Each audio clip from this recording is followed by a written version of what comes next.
সম্মানিত দর্শক, আমন্ত্রণ জানাচ্ছি ইউসিবি পিএলসি টু দি পয়েন্টে। আমি তারিকুল ইসলাম মাসুম। যেখান থেকে যুক্ত হয়েছেন শুভেচ্ছা সবাইকে, ভালো আছেন সেই প্রত্যাশা রেখে শুরু করছি আজকের অনুষ্ঠান।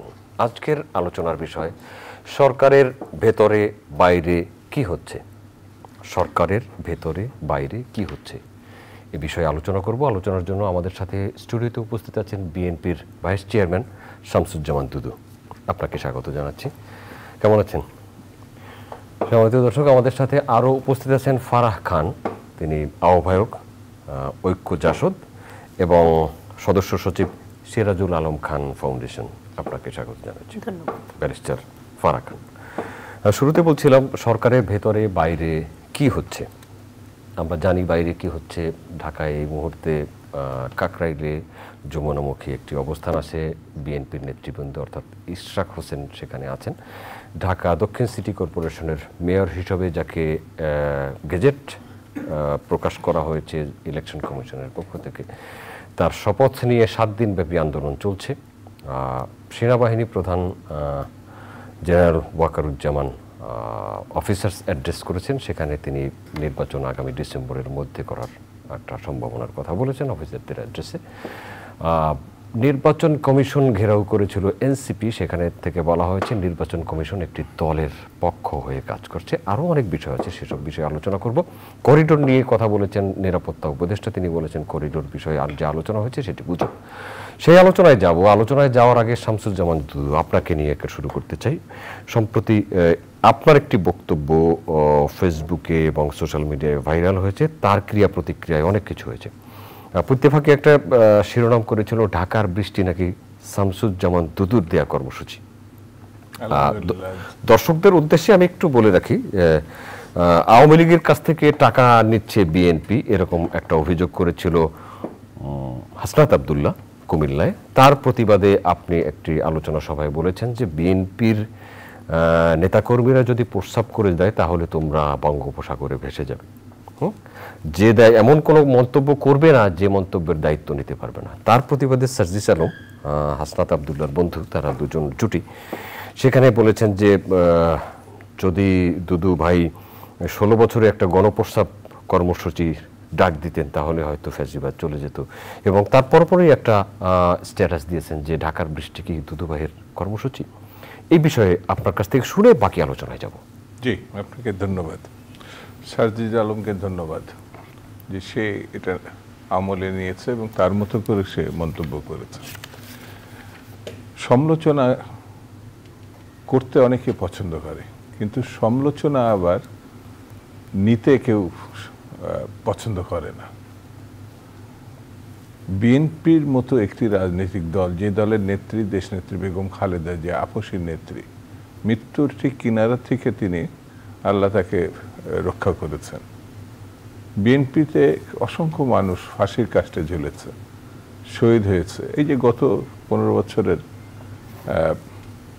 যে আন্দোলনের শেষ একটি মাস যারা আন্দোলন করেছে, যারা সফল হয়েছে, এদের বড় অংশটা এই 15 বছরের আন্দোলনকে, সেখানে বিএনপি এবং অন্যান্য রাজনৈতিক দল এই যে শেখ হাসিনা স্বৈরতন্ত্রের বিরুদ্ধে লাগাতার আন্দোলন করছে। আমাদের ইলিয়াস আলী থেকে শুরু করে অসংখ্য মানুষ গুম হয়েছে।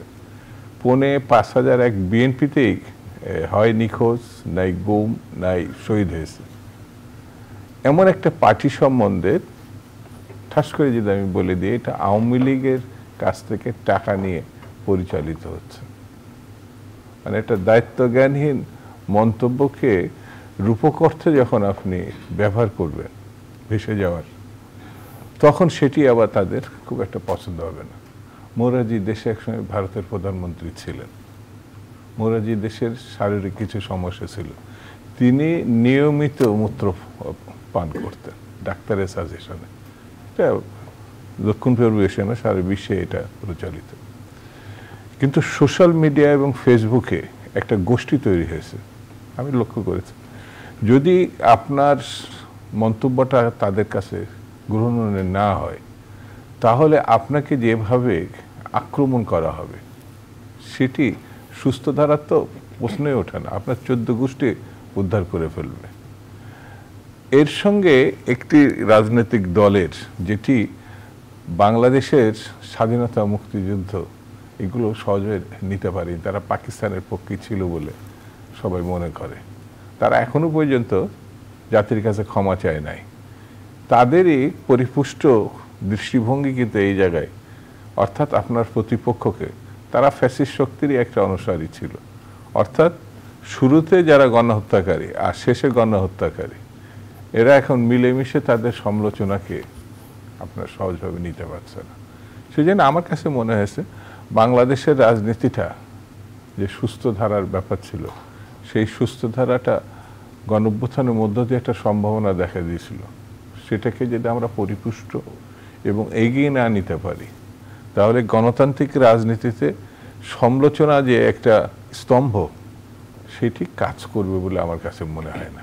এবং তার জন্য আমাদেরকে অতীতে যেমন খেসারত দিতে হয়েছে, ভবিষ্যতেও দিতে হবে। ধন্যবাদ। আপনার কাছে আসবো আবার।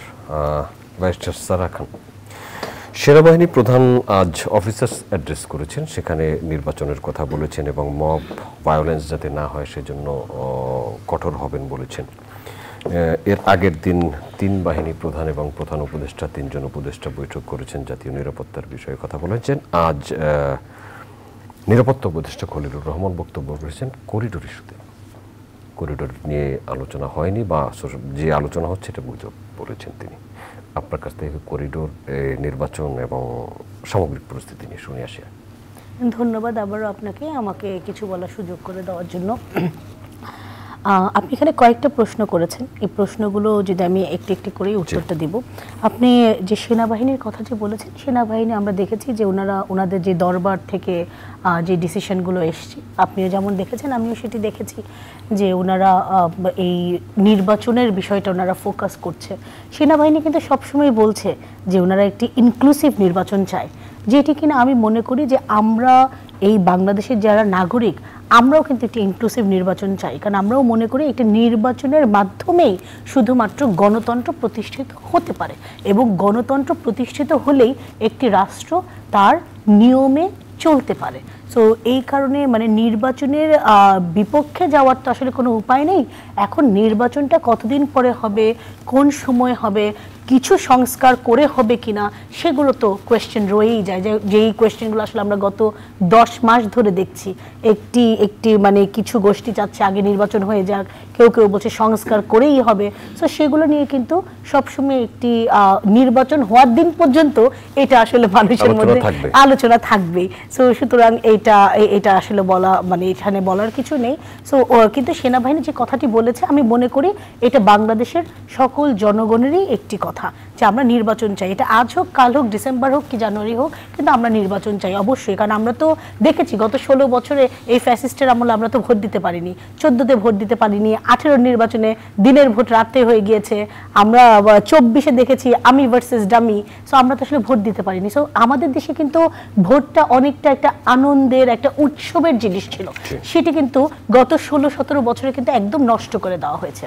এটি একটি বিষয়। আর আপনি আমাদের যে করিডোর নিয়ে উনি যেটি বলেছেন, আমিও দেখেছি, উনি মনে হয় জাস্ট এই 2 ঘন্টা আগে উনি প্রেস ব্রিফিং করেছেন, সেখানে উনি বলেছেন যে কারণ করিডোর নিয়ে তো ওনারা প্রথমে বলেছিল যে করিডোরটা একটি মানবিক করিডোর, মানবিক করিডোর ওনারা দিতে চাচ্ছিল। এটা তাও জাতিসংঘের ওনাদের মানে প্রস্তাবে এই কাজটি ওনারা করতে যাচ্ছে। কিন্তু আপনাকে একটি জিনিস বুঝতে হবে যে 27 এপ্রিল পররাষ্ট্র উপদেষ্টা প্রথম বলেছিলেন, ইউ আর কারেক্ট। সো এটি, এবং আজকে কিন্তু উনি এই যে এত আন্দোলন হচ্ছে, এখানে দুলুভাই আছেন, বিএনপি বা অন্য যেই বড় দলগুলো আছে বা অন্য নাগরিক সমাজের যারা কিনা আছেন, ওনারা কিন্তু এই করিডোরের বিষয় নিয়ে নানা রকম মত এখানে সৃষ্টি হয়েছে। এখানে সৃষ্টি হতে কি হয়েছে, এই কারণে কিন্তু আমার মনে হচ্ছে যে সরকার এখন অনেকটা ব্যাকড্রপ করছে করিডোরের ইস্যুতে। কারণ এখানে একটি জিনিস বুঝতে হবে, এই সরকারটি কিন্তু এটি কিন্তু কোনো নির্বাচনের মাধ্যমে কোনো সরকার আসেনি।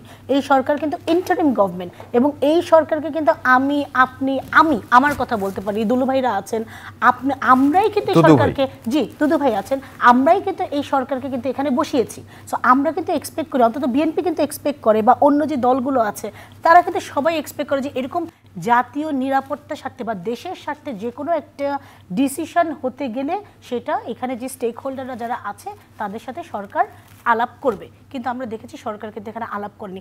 সরকার আলাপ করেনি বিধায় এই করিডোরটি একটি মারাত্মক ইস্যু হয়ে দাঁড়িয়েছে। এটা হয়তো সরকার তো বারবারই বসছে, বিভিন্ন রাজনৈতিক দলের সাথে বসছে, সরকার যদি এই বিষয়টি নিয়েও বসতো, আমি মনে করি এই বিষয়টি আসলে এত জটিল হতো না। আপনার কাছে আসবো শামসুজ্জামান দুদু। ঢাকা দক্ষিণ সিটি কর্পোরেশনের মেয়র এবং নির্বাচন কমিশনের গেজেট প্রকাশ, শপথ না পড়ানো, এ নিয়ে 7 দিন আন্দোলন চলছে। এই মুহূর্তে যমুনার কাছাকাছি কাকরাইলে ইশরাক হোসেন এসে বলেছেন যে আন্দোলন আমরা করেছি, এই আন্দোলনের ফসল ঘরে তুলতে হবে। এবং এ নিয়ে এলজিআরডি উপদেষ্টা আসিফ মাহমুদ সজীব ভুঁইয়া, তিনি অবশ্য ওই নগর ভবনেই অফিস করেন, তাকে নিয়েও অনেক কথাবার্তা হয়েছে। এই আন্দোলনের কেন বা এর পরিণতি কি? এখন আমরা যেহেতু আদালতের বিষয়, সে বিষয়ে আদালতের বিষয়ের বাইরে কতদূর বলা যায়? প্রথমত আমি সাধারণত আদালতে কোনো বিষয় থাকলে সেটি যদি পেন্ডিং অবস্থায় থাকে আমি খুব একটা মন্তব্য করি না। এটা আমার কাছে মনে হয়েছে যে আইনের প্রতি হস্তক্ষেপ। কিন্তু এখন যে জায়গাটা এসে এটা দাঁড়িয়ে গেছে, আইনের ক্ষেত্রে, নির্বাচনী কমিশনের ক্ষেত্রে তাদের যে সিদ্ধান্তগুলো আইন আদালতের, সেটি খুব মান্যগণ্য করার দায়িত্ব ছিল সরকারের, কিন্তু সরকার সেটা আমলে নেয় নাই। না নেয়ার কারণে এই পরিস্থিতিটা উদ্ভব ঘটেছে। একই দেশে দুই ধরনের পরিস্থিতি আমরা লক্ষ্য করছি। চট্টগ্রামে কিন্তু আইন আদালতের প্রতি শ্রদ্ধা জানিয়ে চট্টগ্রামের বিজয়ী হিসাবে ঘোষিত মেয়রকে শপথ বাক্য পাঠ করানো হয়েছে এবং তিনি এখন দায়িত্ব পালন করছেন। দলের দিকে দৃষ্টিভঙ্গি না দিয়ে যদি আইনের দিকে, কোর্টের দিকে, আইনের শাসনের দিকে দৃষ্টিভঙ্গি থাকতো, তাহলে আমার কাছে মনে হয়েছে ব্যক্তি ইশরাক না, কোর্টের নির্দেশনায় তার অনেক আগেই শপথ পড়ানোর দায়িত্ব ছিল স্থানীয় সরকারের মন্ত্রীর বা মন্ত্রণালয়ের। সেটি হয় নাই। তো হয় নাই স্বাভাবিক কারণে সরকার এবং আইন মুখোমুখি হয়ে গেছে। এবং এই ব্যাপারে রিটকারী একজন আছেন, উচ্চতর সুপ্রিম কোর্টে রিট করেছেন। সেটি আজকেই রিটের রায় ঘোষণার কথা ছিল, কিন্তু এটা একদিন পিছিয়ে গেছে আগামীকাল। তো সেটি কালকে আমরা বুঝতে পারবো, দেখতে পারবো কোর্টের সিদ্ধান্ত। তবে আমার কাছে যেটা মনে হয়েছে, যে জিনিসগুলো আমরা গত সরকারের সময় মনে করেছি স্বৈরতন্ত্রের হাতকে প্রসারিত করেছে, স্বৈরতন্ত্র গেড়ে বসেছে, স্বৈরতন্ত্র গণতন্ত্রকে সিবলে খাইছে, সেটার থেকে বেরিয়ে আসার যে উদ্যোগ গণঅভ্যুত্থান, 24-এর গণঅভ্যুত্থান, সেই গণঅভ্যুত্থানের পরেও আজকে আমাদের এমন একটা পরিস্থিতির মুখোমুখি হতে হচ্ছে যেখানে শুধু শপথ না, আইন শৃঙ্খলা পরিস্থিতি, নির্বাচন আগামী দিনে হবে কি হবে না, সব কিছুই যেন, এই যে গতকালের একটা ছোট্ট ঘটনা কিন্তু বিরাট এর প্রভাব।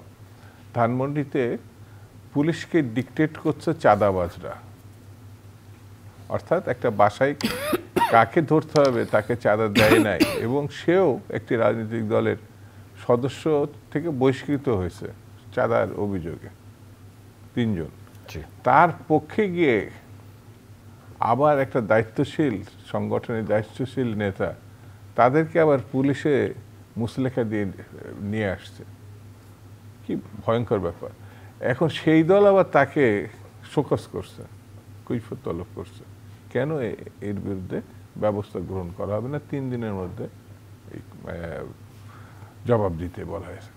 আমার কাছে সবকিছু মনে হয়েছে যেটা, যে সরকার এবং নবগঠিত রাজনৈতিক দল মিলেমিশে বাংলাদেশটাকে একটা অনিশ্চিত রাস্তার দিকে নিয়ে যাচ্ছে, যেখান থেকে একটা সময় ঘুরে আসা খুব কঠিন হবে। যেমন গণঅভ্যুত্থানের সেনাবাহিনী প্রধানের ভূমিকার কারণে সেনাবাহিনী যার কর্তৃকে নিয়োগপ্রাপ্ত হোক না কেন, তার যে সর্বশেষ ভূমিকার কারণে আমরা মনে করি, দেশবাসী মনে করে, সেদিন গণঅভ্যুত্থানকারীদের সপক্ষে তিনি ভূমিকা রেখেছিলেন।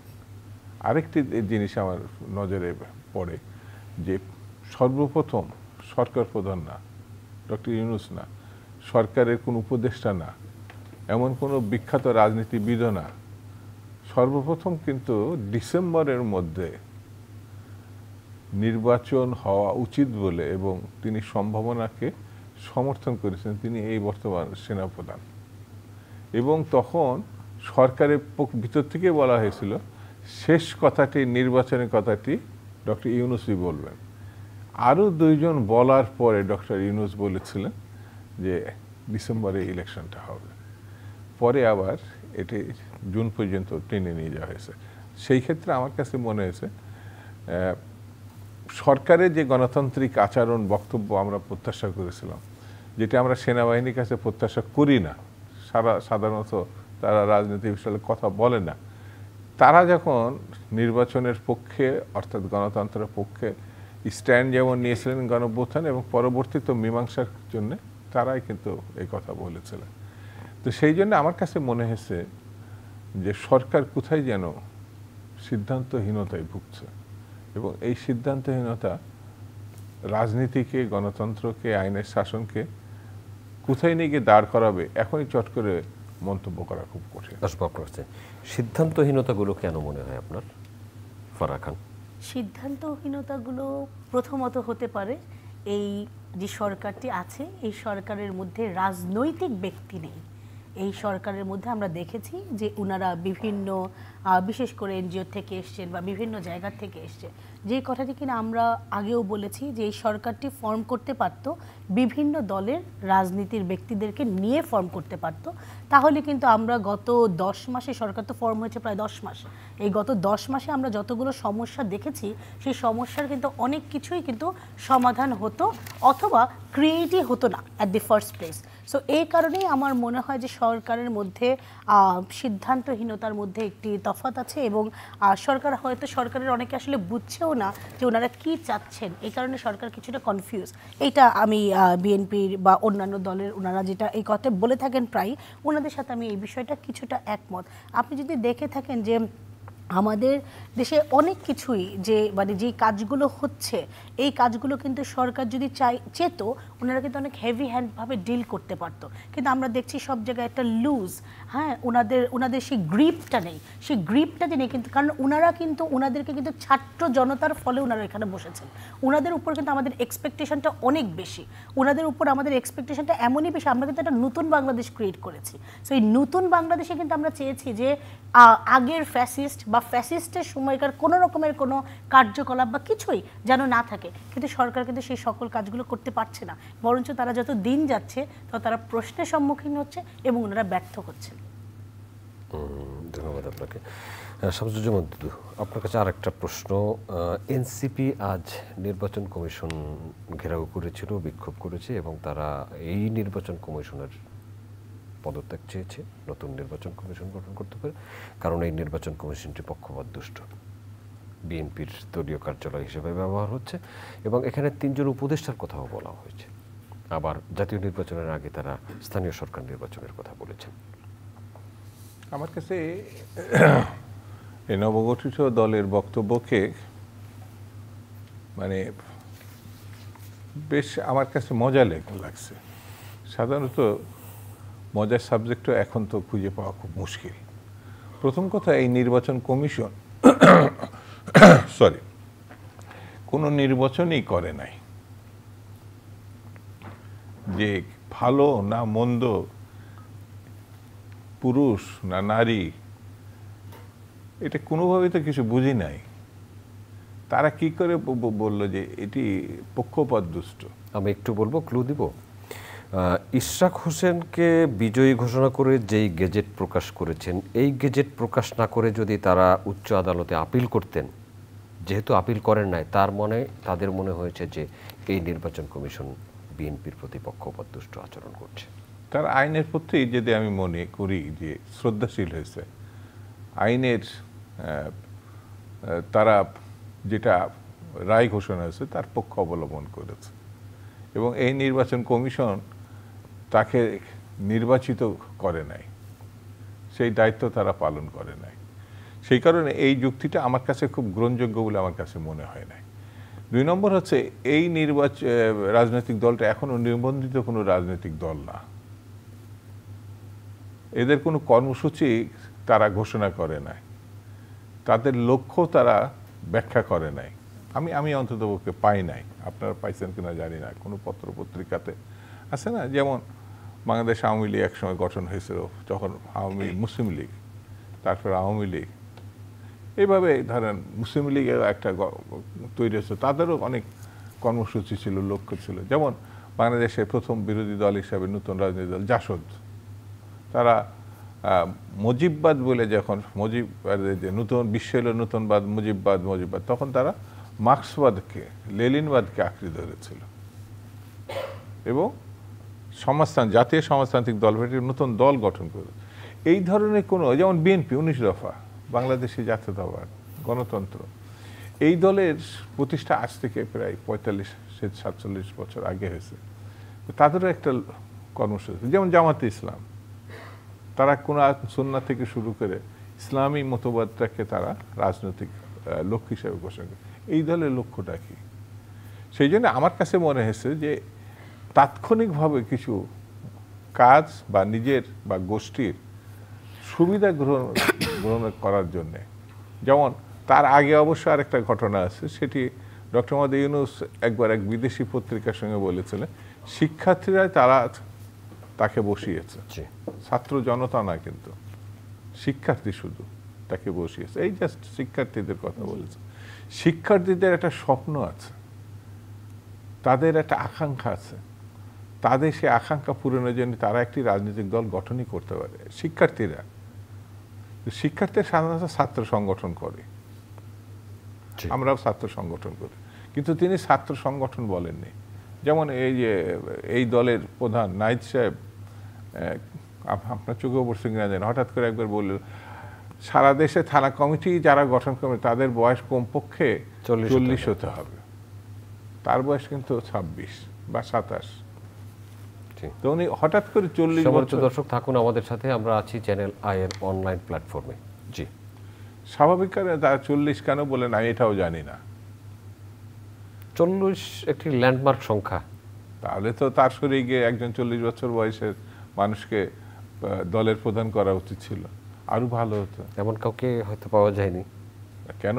ডক্টর মোহাম্মদ ইউনূস আছেন, তারই অনুপ্রেরণাতে। যেমন আমি এখানে স্পষ্ট করে কথা বলি, আমাদের সিরাজুল আলম খান সাহেব ভাইজি, সিরাজুল আলম খান সাহেবকে জাসদের মানে থিঙ্কার বলেন, চিন্তাবিদ বলেন, অনুপ্রেরণা বলেন, বুদ্ধিভিত্তিক যে মানে সহায়তা সেটা বলেন, যেভাবে বলেন, কিন্তু তিনি কখনো দাবি করেননি তিনি এই দলের প্রতিষ্ঠা করেছেন। এটি বুদ্ধিজীবীরা, এটা রাজনৈতিক কর্মীরা বা অন্যান্য দলই তাকে দাবি করছে, তিনি কখনো দাবি করেননি। কিন্তু বাংলাদেশের রাজনীতি যারা খোঁজখবর রাখেন তারা জানেন যে তার এই, যেমন শেখ মুজিবকে বঙ্গবন্ধু হওয়া, আন্দোলনমুখী রাজনীতি করা, এটাও উনি কোনদিন দাবি করেননি, কিন্তু তার একটা অনুপ্রেরণা শেখ মুজিবের সময় আন্দোলনের মুহূর্তে এই যে তোফায়েল সাহেব অথবা আব্দুর রাজ্জাক সাহেব, তিনি বা ওই যে আরিফ সাহেব, নিউক্লিয়াসের ব্যাপারে এইসব রাজনীতি, কিন্তু দিন তিনি এটা দাবি করেন আমি যতটুকু জানি। কিন্তু তাকে বাদ দিয়ে আবার রাজনৈতিক ইতিহাস লেখা বলা এটা খুব কঠিন। তো ডক্টর ইউনূসের লজ্জা কিসের ভাবতেই পারেন। একটা পর্যায়ে তিনি পদত্যাগ করে এনসিপির দায়িত্ব নিতে পারেন, এবং এনসিপি নিঃসন্দেহে তরুণদের দল, উৎসাহীদের দল, তারা গণঅভ্যুত্থানের নেতৃত্ব দিছে, তারা ইলেকশনে জয়লাভ করবে, এটা তো স্বাভাবিক, খুব স্বাভাবিক না? এর প্রতি যদি আস্থা থাকতো আমার ধারণা দ্রুত নির্বাচন দিতেন, তিনি দ্রুত ওখানে যেতেন, এটা স্বাভাবিক। কারণ তাদের দলের ভিতর থেকে তাদের নেতারা একসঙ্গে বলছে যে ডক্টর মোহাম্মদ ইউনূসের 5 বছর প্রধানমন্ত্রী থাকা উচিত, নির্বাচিত প্রধানমন্ত্রী নির্বাচিত। তিনি এখানে থাকলে তো নির্বাচন করতে পারবেন না, পারবেন ওই দলে।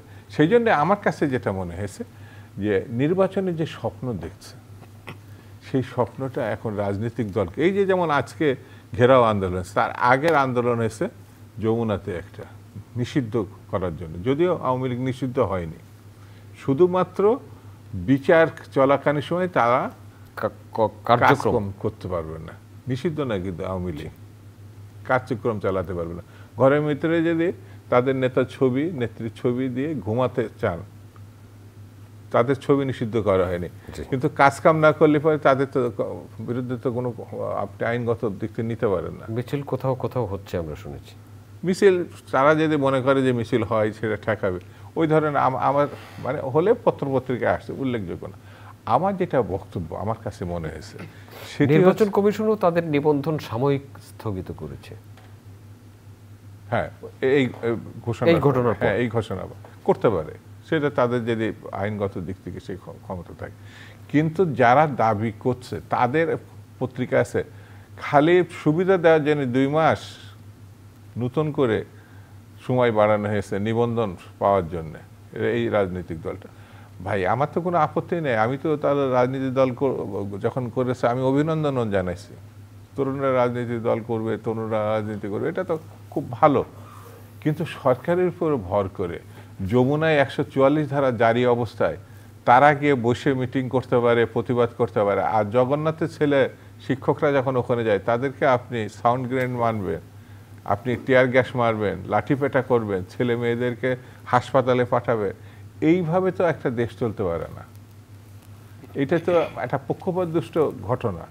তো ডক্টর মোহাম্মদ ইউনূস সাহেবকে আমি মনে করি, আমি তাকে নিজেও ব্যক্তিগতভাবে পছন্দ করি, সবাই তাকে এখনও সমর্থন করে, আমি মনে করি এই লোকটার মাধ্যমেই একটা ভালো ইলেকশন হোক। কিন্তু পক্ষপাতদুষ্ট ভূমিকা থাকলে আমি তো তখন বলবো যে আমাদের আগে কেয়ারটেকার সরকারের বিধান ছিল, সেও তো আইনজীবী, সুপ্রিম কোর্ট ইচ্ছা করলে তো এখন সেই যে সেটি দ্রুততার লয়ে সেই কেয়ারটেকার প্রতিষ্ঠা করতে পারে, তাহলে তো আর কোনো রকম পক্ষপাতদুষ্ট সরকার থাকবে না। আমরা কেয়ারটেকার সরকারের মধ্যে দিয়ে ইলেকশন করতে পারি। কেয়ারটেকার সরকার কি এই সরকারের কেয়ারটেকারের রূপ নেবে? কেন এই সরকারকে দিতে হবে কেন? এই সরকারকে লোকের তো সংকট নেই, আমাদের এক ডক্টর মোহাম্মদ ইউনূস ছাড়া আর তো লোক নেই। জাস্টিস শাহাবুদ্দিন সাহেবের কথা মনে নাই আপনার? ওই যে 90-এর পর একটা মানুষ আপনি চিন্তা করে দাঁড়ান, আমার জাতিভুক্ত সে মানুষ, কত অহংকার করার মতো ব্যক্তিত্ব, প্রধান বিচারপতি, তাকে আপনি রাষ্ট্রের সর্বোচ্চ পদে বসাতে যাচ্ছেন, শর্তযুক্ত করে দিচ্ছেন তিনি যে আমি যেতে পারি যদি আবার এখানে ফেরত, আবার আমাকে এখানে ফেরত আনে। সব রাজনীতি দলগুলোকে শর্ত দিয়েছে, তারা মেনে নিছে, এবং সব থেকে সত্য ঘটনা হচ্ছে নির্বাচনের পর তিনি আবার প্রধান বিচারপতির আসনে ফিরে গেছেন। এটা আমাদেরই মানুষ, এবং 90 দিনের ভিতরে তিনি এই ঘটনা করছেন, এবং ক্ষমতা পাওয়ার সঙ্গে সঙ্গে আপনার 144 ধারা, অমুক ধারা, তমুক ধারা, যেটা নিবর্তনমূলক ছিল, পত্রিকা বন্ধ করার যে ক্ষমতাগুলো সরকার হাতে ছিল সেগুলো বাতিল করছে। আমাদের ডক্টর আসিফ নজরুল সাহেব তো একটা বিচক্ষণ ব্যক্তি, আইন উপদেষ্টা না, আইনের শিক্ষকও তিনি, তিনি কি ডিজিটাল আইন বাতিল করছেন? সব থেকে সাংবাদিকতা, মত প্রকাশের ক্ষেত্রে নিবর্তনমূলক আইন তো ডিজিটাল। উনি তো খালি বলেছেন সারা জীবন, কিন্তু 9 মাস ক্ষমতায় থাকার পরও এই সরকার এই ছোট্ট আইনটাও বাতিল করতে পারে না। সেই জন্য আমার কাছে মনে হয়েছে যে সরকার কি চাচ্ছেন এবং কোন দিকে যেতে চাচ্ছেন, আমি শুরুতেই বললাম, সেটি এখনো বোধহয় তারা সিদ্ধান্ত নিতে পারে না। ক্ষমতায় থাকার এখন অনেকেই কিন্তু এই প্রশ্নটাই করে, যদি ভাই আদৌ কি ইলেকশন হবে, আদৌ কি ডক্টর ইউনূস সাহেব ক্ষমতা ছাড়বেন, এই কথা কিন্তু 2 মাস আগেও আসে নাই বা 3 মাস আগেও বলেন, কিন্তু এখন আসছে। আপনি কিভাবে এটাকে দেখবেন? জি, সেই প্রশ্নের জবাব অবশ্য আমরা সরকারের কাছ থেকেই পাবো আশা করি। ফারাহ খান, আপনার কাছ থেকে জানতে চাই আপনার বিষয়ে, ঐক্য জাসদ কেন? ঐক্য জাসদে কি অনেক অনৈক্য? আপনি কি উদ্দেশ্য নিয়ে ঐক্য জাসদ গঠন করতে চাইছেন? আমি এই কথাটি আমাদের দুদু ভাইয়েরই একটি কথার থেকে নিয়ে আসবো। উনি বলেছেন রাজনৈতিক শূন্যতা। আপনি যদি এখন বাংলাদেশের রাজনীতির দিকে তাকান, আসলে বাংলাদেশের রাজনীতিতে একটি বিশাল একটি শূন্যতা চলছে। আবার আমার কথা কিন্তু উনি অনেকটাই বলে দিয়েছে যে আমাদের জাসদের যে প্রাণ পুরুষ সিরাজুল আলম খান দাদা, উনি এই দলটি তৈরি করেছিলেন। তার আগে উনি 1962 সালে উনি নিউক্লিয়াস গঠন করেছিলেন। নিউক্লিয়াস যখন উনি গঠন করেছিলেন, নিউক্লিয়াস গঠনের 9 বছর পরে কিন্তু আমাদের দেশ স্বাধীন হয়েছে। এবং দেশ স্বাধীনে 1971 সালের পরে উনি যেটা দেখেছে যে যেই কারণে দেশ স্বাধীন করেছেন ওনারা, কিন্তু সেই দেশটাকে গণতন্ত্র হত্যা করা হচ্ছিল, গলা টিপে গণতন্ত্র হত্যা করা হচ্ছিল তখন। এবং ওনারা এই বাংলাদেশটা চায়নি। এই বাংলাদেশটা চায়নি দেখেই সিরাজুল আলম খান দাদা উনি মুক্তিযোদ্ধাদেরকে নিয়ে, শতভাগ মুক্তিযোদ্ধাদেরকে নিয়ে উনি জাতীয় সমাজতান্ত্রিক দল জাসদ 1972 সালের 31 অক্টোবর উনি গঠন করেছিলেন। জাসদ কিন্তু মূলত একটি আদর্শিক দল, এটি কোনো নেতার দল নয়, এটি কিন্তু শতভাগ কর্মীদের দল। কিন্তু আমরা দেখেছি এই 53 বছরে জাসদ ব্যক্তি স্বার্থে দল বা পদের কারণে জাসদ আসলে বিভক্ত করা হয়েছে। অনেকগুলো দল হয়েছে, অনেকগুলো জাসদ হয়েছে, এর মধ্যে অনেকগুলো হয়েছে। তার মধ্যে মূল 3টি জাসদ আছে। একটি হচ্ছে কি জাতীয় সমাজতান্ত্রিক দল জাসদ ইনু বলে, একটি বলে জেএসডি রব বলে আসম আব্দুর রব, আরেকটি আছে বাংলাদেশ জাসদ শরীফ নুরুল আম্বিয়া এবং নাজমুল হক প্রধান ওনাদের। সো আপনি যদি দেখেন যে এই যে জাসদের যে ভাগগুলো হয়েছে কোনো আদর্শিক কারণে কিন্তু হয়নি। আমরা 97 দেখেছি আমাদের নেতারা ওনারা ঐক্য করেছিলেন। উনি বলতে পারবেন, দুদু ভাই বলতে পারবেন, 1 বছরের মাথায় ওনারা একটি পদের কারণে সেই ঐক্যটা আবার ভেঙে যায়। এই কারণেই এবার আমি বলেছি যে আমি যে কারণটায় মাঠে নেমেছি, যে কারণটায় আমি কাজ করছি, আমি বলছি জাসদ যেহেতু জাসদ তো বিএনপির মতন কোনো নেতার দল নয় বা আওয়ামী লীগের মতন কোনো নেতার দল নয়, জাসদ হচ্ছে কর্মীদের দল। জাসদ যেহেতু কর্মীদের দল, কর্মীর মধ্যে থেকে যখন নেতা হয়ে যায় এরপরে তো আর যে ইনু হয়, রব হয়, নুরুল আম্বিয়া হয়। জি জি, এখান থেকে আমরা বেরিয়ে আসতে যাচ্ছি। জাসদের জন্ম হয়েছে গণতন্ত্র রক্ষার্থে, কিন্তু এই 53 বছরে জাসদ কোনো সভাপতি বা সেক্রেটারি গণতান্ত্রিক উপায়ে ওনারা নির্বাচন করতে পারেনি। আমরা সবসময় সিলেকশনের মাধ্যমে আমাদের সভাপতি সেক্রেটারি করেছি। এবার আমি বলেছি যে আমরা যদি জাসদের কর্মীদেরকে আমরা আগে এক করব, কর্মীদেরকে এক করে তারপর আমরা নেতাদের উপর একটা প্রেশার ক্রিয়েট করব এবং আমরা জাসদের সভাপতি সেক্রেটারি থেকে শুরু করে ফুল কমিটি আমরা নির্বাচনের মাধ্যমে আসব। প্রধানতম 3 জাসদের সাথে কথা বলেছেন? আমি চেষ্টা করছি এবং আমি আপনার মাধ্যমে আরেকটি জিনিসও বলতে চাচ্ছি। আমি বলেছি যে আমি 8টি বিভাগে আমি প্রোগ্রাম করব, মত বিনিময় সভা করব আমাদের 3 জাসদ এবং নিষ্ক্রিয় যে জাসদের যে কর্মীরা আছেন ওনাদেরকে নিয়ে, নেতা কর্মীরা যে আছেন। আমি ইতিমধ্যে 4টি বিভাগে প্রোগ্রাম করেছি 3 জাসদ নিষ্ক্রিয় নেতা কর্মীদেরকে নিয়ে। আমি কিন্তু ব্যাপক সাড়া পাচ্ছি সমগ্র বাংলাদেশ থেকে এবং কর্মীরাই এখন বলছে যে আমরা নেতাদেরকে এভাবে না, আমরা আগে কর্মীরা এক হয়ে তারপর আমরা জাসদটা আমরা আবার ঘুরে দাঁড়াবো। আপনি যদি খেয়াল করে দেখেন এই মুহূর্তে কিন্তু জাসদের ঐক্য হওয়া ছাড়া কোনো গতি নেই। কারণ হচ্ছে গিয়ে আমাদের দেশে যেভাবে করে মৌলবাদ বা এই গোষ্ঠীগুলো যেভাবে উঠে আসছে, জাসদ তো মুক্তিযোদ্ধার দল, জাসদকে তো রক্ষা করতে হবে, দেশকে রক্ষা করতে হবে। দল রক্ষা করার পাশাপাশি দেশ রক্ষা করতে হলে জাসদের ঐক্যবদ্ধ, জাসদ বলতে কিন্তু আমি জাতীয় সমাজতান্ত্রিক দল বোঝাচ্ছি, জাতীয় সমাজতান্ত্রিক দলের ঐক্যবদ্ধ হওয়া ছাড়া কোনো উপায় নেই। সমাজতান্ত্রিক তো আরো রাজনৈতিক দল আছে। জি আছে, আবার জাসদ থেকে কিন্তু আপনার বাসদ হয়েছে, বাসদও আবার 2 ভাগ হয়েছে। সো ওনাদের যদি আপনি যদি রুটটা যদি দেখেন, রুটটা কিন্তু সেই জাসদ। হ্যাঁ, সো এই জায়গাটি আমি কাজ করার চেষ্টা করছি। এবং আরেকটি খুব মজার বিষয়, আমাদের জাসদের যে 18 দফা আছে, 14 দফা আছে, সিরাজুল আলম খানের 14 দফা আছে। উনি এই 14 দফার কথা বলেছিলেন 1983 সালে।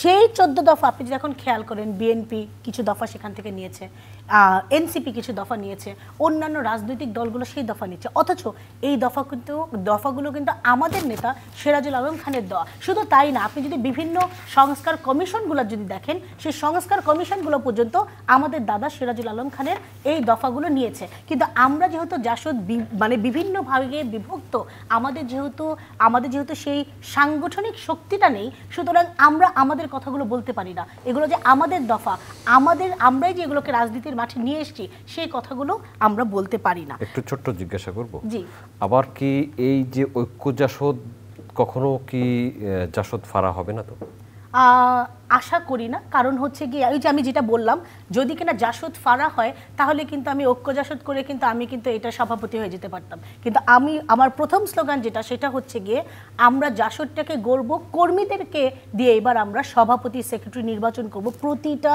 কমিটির প্রতিটা সদস্য নির্বাচিত হবে। সো কর্মীরা যদি মনে করে, কর্মীরা যাকেই সভাপতি মনে করবে চাবে সেটাই হবে। এবং আরেকটি বিষয়, আমরা কিন্তু আসলে আমাদের জাসদের কোনো অংশের কোনো নেতাকে বাদ দিচ্ছি না, কিন্তু এই মুহূর্তে আমি যেটা চেষ্টা করছি ঐক্যটা করতে নিচের থেকে, তৃণমূল থেকে উপরে ওঠার চেষ্টা করছি। ধন্যবাদ। আমাদের সময় শেষ হয়ে গেল। ব্যারিস্টার ফারাহ খান, আপনাকে ধন্যবাদ।